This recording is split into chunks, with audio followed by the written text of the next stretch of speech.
Lock us in, load us in, pop in that 8-track, spin the tape. Here we go.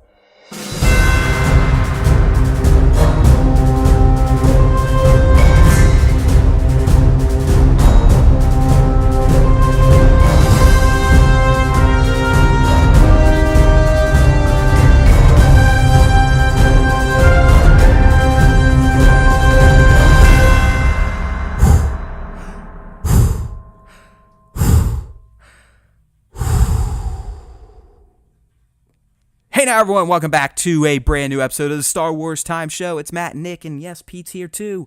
And guess what? He saw the vet last week, and she doesn't think he's going to die. So good for him, even though he kind of looks like he still has a very, very severe case of HIV. So anyways, we're here. This is our special topic Star Wars Time Show. It's not the Friday show where we do our thing, our fandom stuff, and we talk about some of the bitchin' ass radical Star Wars photographers or artists out there that Nick covers in his top 5 posts each week. This is when we kind of just sit down and chat and speculate and maybe make up our own rumors or our own topics just to enjoy talking about Star Wars. In particular, Star Wars that hasn't come yet, because that's my favorite thing to do, and I know Nick loves it too. It's all about speculating. It's all about building little worlds in our head based on little bits of footage and information we've gotten over the past few weeks after Rise of Skywalker was announced. So yes, we're talking Rise of Skywalker again on another Special Topics cast. This is going to make, I think, 3 for 3, right, Nick? We did...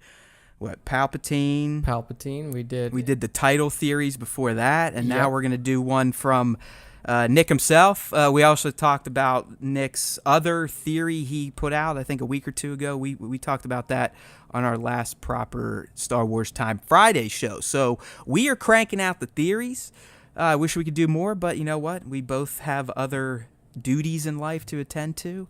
I went ahead and broke my fucking hand this weekend, so it's extremely hard for me to do any sort of theory crafting that requires typing on a keyboard, because I kind of look like a monkey trying to fuck a banana typing.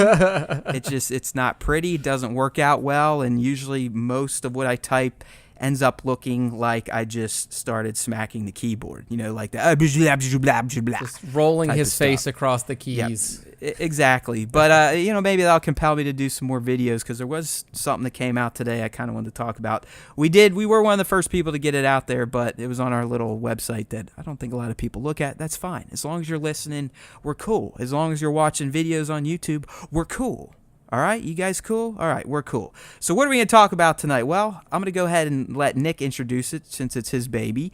But he cooked up a theory for what possibly could be the initial MacGuffin used in Star Wars The Rise of Skywalker to kind of bring the Resistance and the First Order together. Because as we've been hearing and we've speculated on some rumors that there may be 2 MacGuffins in The Rise of Skywalker. There's going to be the first one that kind of kicks everyone off into the journey to go find the second one. Exactly. So Nick went ahead and, you know, meditated. He became one with the Force, put his robe on, and he came up with what he thinks is going to be the MacGuffin that kind of gets the party started in The Rise of Skywalker. So I know I'm usually King Gasbag here, but I'm going to go ahead and let Nick lead this discussion, and I'll chime in when I have some comments. But I think it's a good theory. It's one I would like to see. I do not believe, have these been mentioned in live action yet, Nick? Never. Prequels? Never. Yeah, the holocron is what we're talking about here. And for people who are familiar with Star Wars Expanded Universe, whether it be through video games, comic books, novels, holocrons are very common. But like you said, Matt, never really made their way into the live action movies. We've seen them in TV series. The primary picture that I use for this article is of Ezra from Star Wars Rebels holding a Sith holocron that, you know, could corrupt him at some point in the show's history. But these holocrons are very interesting because what they do is they allow Force users to essentially store information. They allow them to, you know, it's almost like a video recorder. It's almost like a Force, hard drive. Hard drive. It's like it's a living, not living, but it's as Nick said. I mean, these things they're like data cubes. They can store as much information as the Jedi or Sith wants to jam into it. And as Nick said, they do have they kind of have built-in holo projectors, right? Like if you want to watch the memories, you can almost have them project out of it. Yeah. So you've seen these a lot in the video games, TV shows, novels, comic books, never in the movies. And what I think is really intriguing and what really makes this a good candidate for our initial MacGuffin is that this MacGuffin is supposed to lead to the big one, to the actual crux of the story within Rise of Skywalker. Which at this point, Nick, do you think this is going to be the second thing's going to be the Palpatine reveal, or he's back, or are you kind of thinking this leads into that? Yeah, I think that this holocron could contain information that leads to Palpatine, whether it be his final resting place, whether it be the place of his eventual resurrection or his planned resurrection. So let me lay out the theory for you here. So we know, and we've heard from multiple sources, first coming out of making Star Wars, that there was going to be this MacGuffin that's going to bring both sides together. As in, they're both looking for it. They both find this thing so important that they have to get there. The Resistance has to stop the First Order from getting to it. The First Order has to have it in order to further their plans to reign tyranny across the galaxy.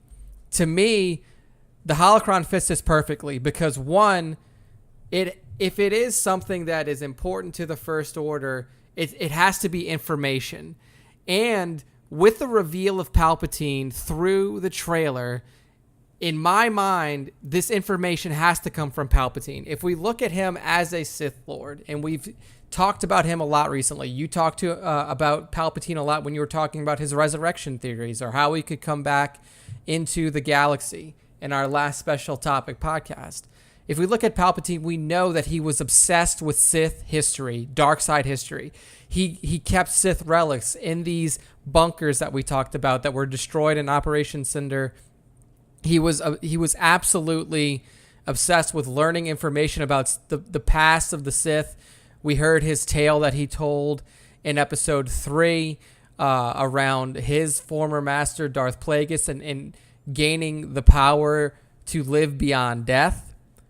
In my opinion, this MacGuffin will be a Palpatine Sith holocron in which he stored information to give to his followers that would lead to his eventual reemergence into the galaxy, whether that be a full-on resurrection or an essence transfer like we were talking about before, transferring his essence into these other places or these other beings to ensure that he lives.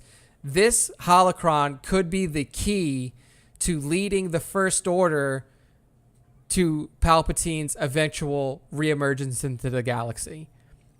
And So do you think the First Order or maybe Kylo, they're going to be the ones that find this holocron first, and the Resistance going to get wind, and they're just going to kind of tag them and see where it takes them? I think based off of what we've seen so far in the trailers, which isn't much. I mean, we know that there's theories out there that somebody, one side is chasing the other. One side is trying to keep up with the other one. And if that's the case, then I think you're spot on that Kylo catches wind of this first because he, of course, is looking for any sort of dark side information, dark side power that he has not obtained yet. And a holocron from Emperor Palpatine, from Darth Sidious himself, would be perfect, would be the exact thing that Kylo is looking for. He ran and led the Empire for, how long? 40 years almost? I mean, you had the entire... easy. Yeah, he's a pimp. He's the best Sith that we've ever known in canon. So, which has been bolstered by the fact that the motherfucker's coming back. Exactly. I mean, I still can't get over that reveal and that this is where we're headed in Rise. And this is a good thing. I'm not upset. I'm not like, oh, that's ridiculous. It's just... a million years, if you're like, hey, man, just give me something random that you think's going to happen in The Rise of Skywalker. Never would I have said, oh, Sheev's going to come back. Yeah, not ever. No way. I mean, what even? I was like reaching for, maybe it's the fucking Yuzon Vong or some shit coming in, or the Knights of Ren are going rogue. We don't even know who the fuck they are, but whatever. Never was I sitting here thinking, yeah, you know what? I could totally see Palpatine coming back in Episode 9. Yeah, when we no way. When we heard about like, this idea of an outside force, yeah, our first thought was, is it aliens? Is it Yuzon Vong? Is it, Exactly. the Knights of Ren? Like everything that you covered, but like with it being Palpatine now and knowing Palpatine as a Sith Lord, it makes perfect sense for him to have recorded things like this. He would plan for his death. Like you mentioned in our previous Special Topics cast when we were talking about him, he would have had a plan in place for his death. Oh, he did. I mean, that's what Operation Cinder is. It was his failure plan. I mean, he put it out there like, listen, if you assholes make me lose, you all need to blow this shit up and we're starting over. Yep. And look where it's led. I mean, it makes sense now. I know obviously this canon didn't exist when George did Jedi, but it's all making sense with the new canon and the world building that's going on here. The Empire failed him. He only expects the best. He knew it was coming. I mean, he can see the future. He had the Cinder plan in place, and now look what has arisen out of the ashes of the Empire. Yeah, and I think the First Order, which is already more powerful, at least their mega weapon was, than the Empire. I mean, the first time we meet these motherfuckers, Nick, they take out an entire fucking system. Yeah, not just one they don't even fuck planet. around with negotiating. They just blow up the New Republic. Yeah. Fuck the New Republic. They blow it to smithereens. Like it's not even, you can't even find pieces of it anymore. Right. So they're much more hardcore than the Empire. Yeah. So what I'm putting forward here is, yes, we've had Operation Cinder. We've seen that play through in the Battlefront 2 storyline.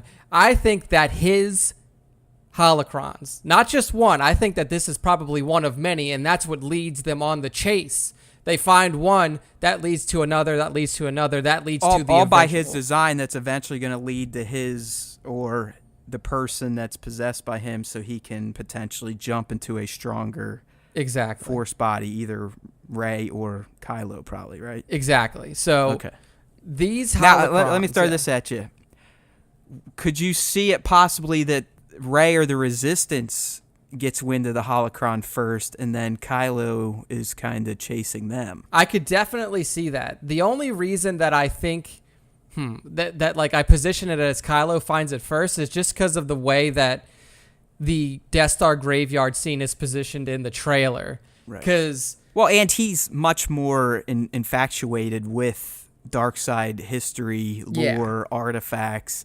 I mean, at this point, unless Rey and Leia sat down, all Rey really knows about the Imperial era is hearsay and legend, right? Yeah, exactly. Just what she's heard from Luke, if she's heard anything. I was just throwing it out there. I mean, I do think it probably it's would be. I mean, it would make sense that Kylo would be the one that would probably stumble upon it, considering his obsession with the Sith and the dark side.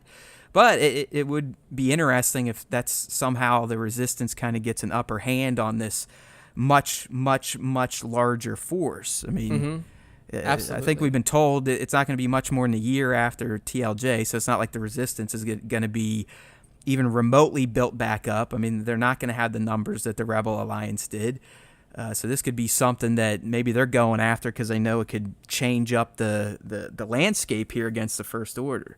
Yeah, and if you think about it from that perspective, the Resistance getting it first, if that was the case and Kylo knew about it, like if they both found out about it, Kylo was going for it, but then the Resistance gets it first, and then he's chasing them, he would leave a wake of destruction in his path like you've never seen. And so we've seen, I mean, he looks unhinged as fuck. Yeah, so that image, the one that you're talking about, that scene that we saw in the forest with him just obliterating anything in front of him, that could take place if he is the one who's behind. Yeah, he's just maniacal, like, I need to get that from her, the girl. Well, here's another one I just thought about, Nick.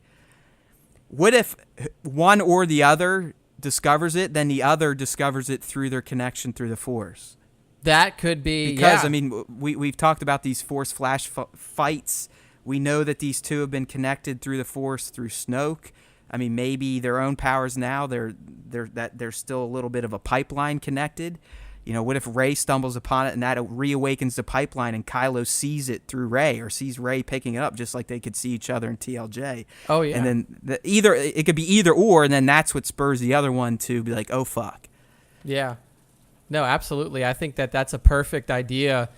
And if it is Kylo who's the one who's like, fuck, this girl found this before me, again, like, it gets him in that mindset. Exactly. Feeling like a loser, hating himself, hating her. Yeah, because, I mean, and it could, but like you said, it could be flipped. It could be that Kylo, Rey is deep in meditation. She's learning. She's trying to immerse herself in the Force. And then she sees this vision of Kylo finding this artifact that could make him more powerful than anything you could imagine. Exactly.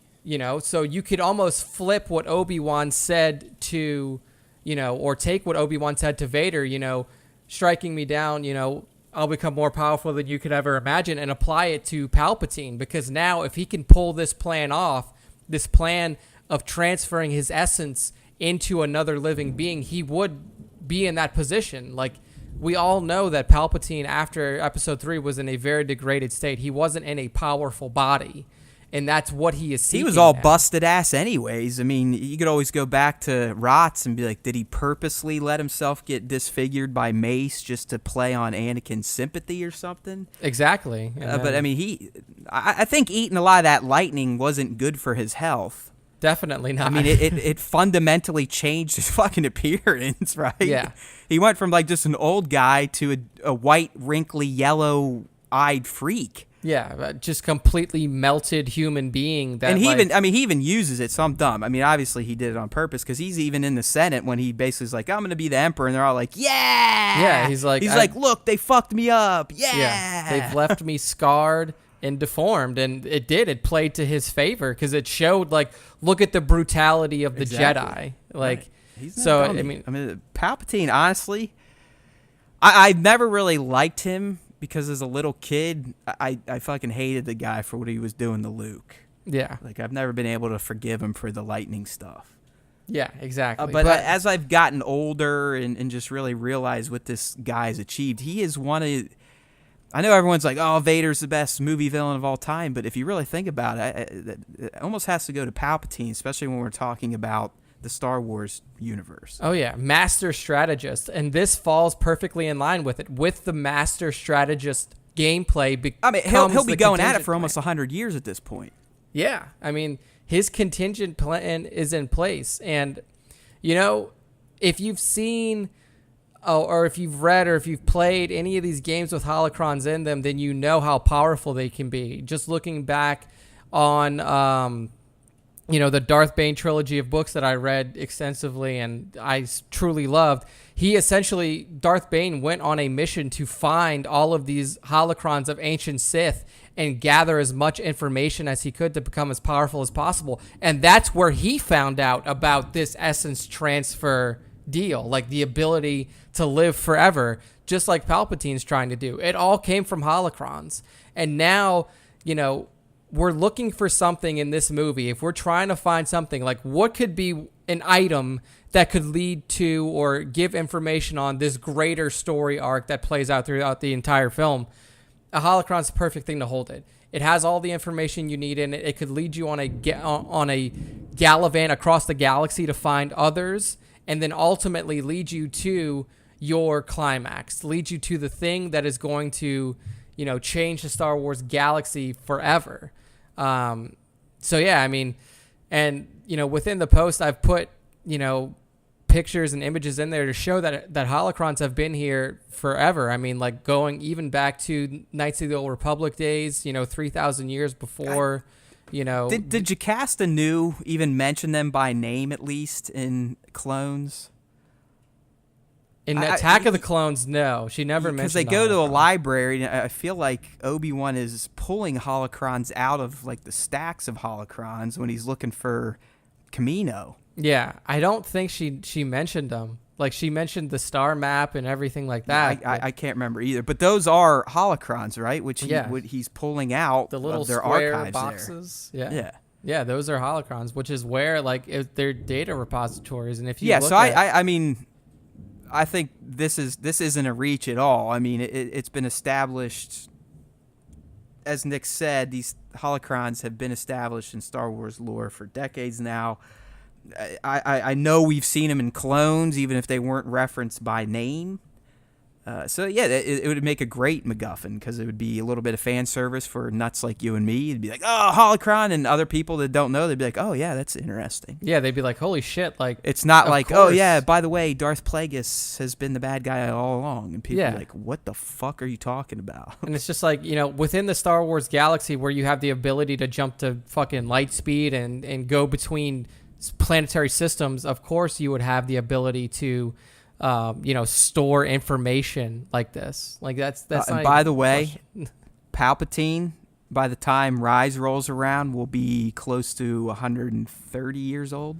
Wow. Okay. He died when he was 88, or supposedly died when he was 88. Yeah, he suffered a bodily death at 88. That's actually how they put it, dude. Like, if you look at like Star Wars Wikipedia and stuff like that, and you look at these ancient Sith lords who had their essentially they died, they would put, physical death 1 year, and then if their spirit was killed, like spirit purging is a different year. Like, for example, Exar Kun was this famous Sith Lord back in the day that even predated Revan. He has a spiritual death and he has a physical death. So, I mean, this would apply to Palpatine too. Like, if at the end of this movie we get to it and they kill his spirit, he would have a physical death of 6 ABY, and then he would have a spiritual death of whatever this is, fucking 66 ABY or whatever year this place or this movie. They still rocking ABY in the new trilogy? Yeah, I don't know. I mean, I would assume you'd so, have to. I mean, you would think. I mean, what would be your? It's after the Battle of Yavin. I guess they could just say like, okay, we've moved past the Imperial and the days. Yeah, I don't know if they would like. That generation of people would look at the Battle of Jakku probably bigger than the Battle of Yavin. Yeah, I mean, ABJ. This is all silly shit. This is what we do, people. We're sitting here worried about, are they using ABY still in fucking fake land? Yeah, exactly. But hey, that's what we do. We speculate and we pretend like this stuff is real. So this is important shit. Is it ABY or is it ABJ? I think it's probably still Battle of Yavin. It's like their AD/BC stuff. You still there, Nick? Do we have Nick? We might have lost Nick, but I think we were almost done anyway, so I'm going to go ahead and wrap it up. We always appreciate you guys tuning in and listening to the Star Wars Time Show. Sorry about that little glitch right there. Who knows? Yeah, his power just went out, so it's all good. Nick's still alive. He didn't explode. But as always, we appreciate every one of you guys, girls, hopefully not little kids yet, because we like to use bad words every once in a while. So anyways, keep it coming. We've been seeing the feedback. We've been seeing the DMs. We've been seeing some ratings, some reviews, new subscribers on YouTube. By the way, just go to StarWarsTime.net. That's where you can find all of our links for subscribing to the podcast, which is on Spotify now. So you can grab that from StarWarsTime.net. Top right, how to subscribe. You'll find it. You can hit our YouTube channel there as well. We need subscribers. And if you are watching our videos, make sure to hit that like button because that'll help us get more people to see things. And maybe they'll like us. Maybe they'll hate us. It doesn't matter. We just want people to know about Star Wars time because there's always time for Star Wars time. There's always time for Star Wars time. Look at that. We even got a jingle now. All right, my friends. Until next time, may the Force be with you always.